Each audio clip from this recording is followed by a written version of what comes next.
The National Security Agency headquarters in Fort Meade, MD.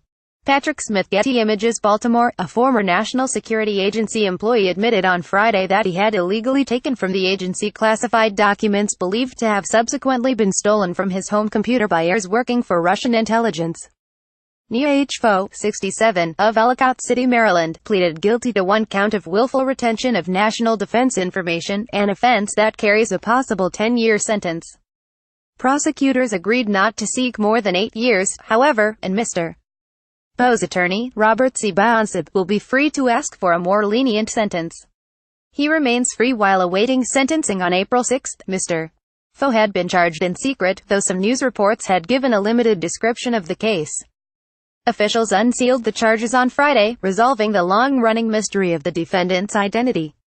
Pho, who worked as a software developer for the n.s.a, was born in Vietnam but is a naturalized United States citizen.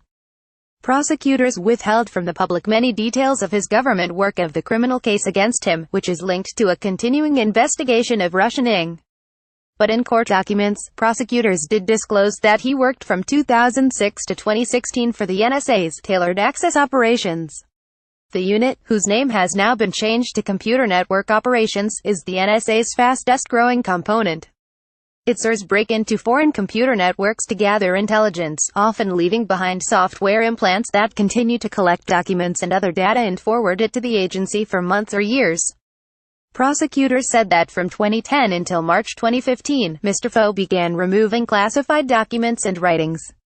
He kept those materials, some in digital form, at his home in Maryland, according to prosecutors. It appears he was charged in March 2015. Mr. Fo is one of 3 n.s.a. workers to be charged in the past 2 years with mishandling classified information, a dismal record for an agency that is responsible for some of the government's most guarded secrets. The leaks have come to light as investigators scramble to trace the source of an even worse breach of n.s.a. security. The public release of the agency's Inc. tools by a still unidentified group calling itself the Shadow Brokers. Some of those tools have been subsequently used for ransomware attacks that shut down or disrupted businesses, hospitals, railways and other enterprises around the world this year. Government officials, who would speak of the classified details of the case only on condition of anonymity, said that Mr. Fo took the classified documents home to help him rewrite his resume. But he had installed on his home computer antivirus software made by Kaspersky Lab, a top Russian software company, and Russianers are believed to have exploited the software to steal the documents, the official said.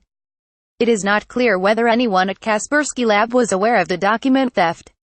The company has acknowledged finding n.s.a. Inc. software on a customer's computer and removing it, but says the material was subsequently destroyed. It has denied that it works with Russian intelligence. The sensitivity of the case was evident on Friday, when one courtroom official described the charges against Mr. Fo as super-sealed before the hearing. The aggressiving of American targets by the Russian government, including the Democratic National Committee during last year's election campaign, is a high-priority concern for the United States, and forensic information from Mr. Fo's computer might provide useful clues. In addition to Mr. Fo, an n.s.a. contractor, Harold T. Martin III, was arrested last year after FBI agents found some 50 terabytes of data and documents that he had taken from the n.s.a. and other agencies over 20 years. The material was stuffed into a garden shed and car, among other places, and investigators have considered the possibility that the shadow brokers might have obtained the ink tools from Mr. Martin, who had also worked at one point for agency's Tailored Access Operations. A contract linguist who worked for the n.s.a.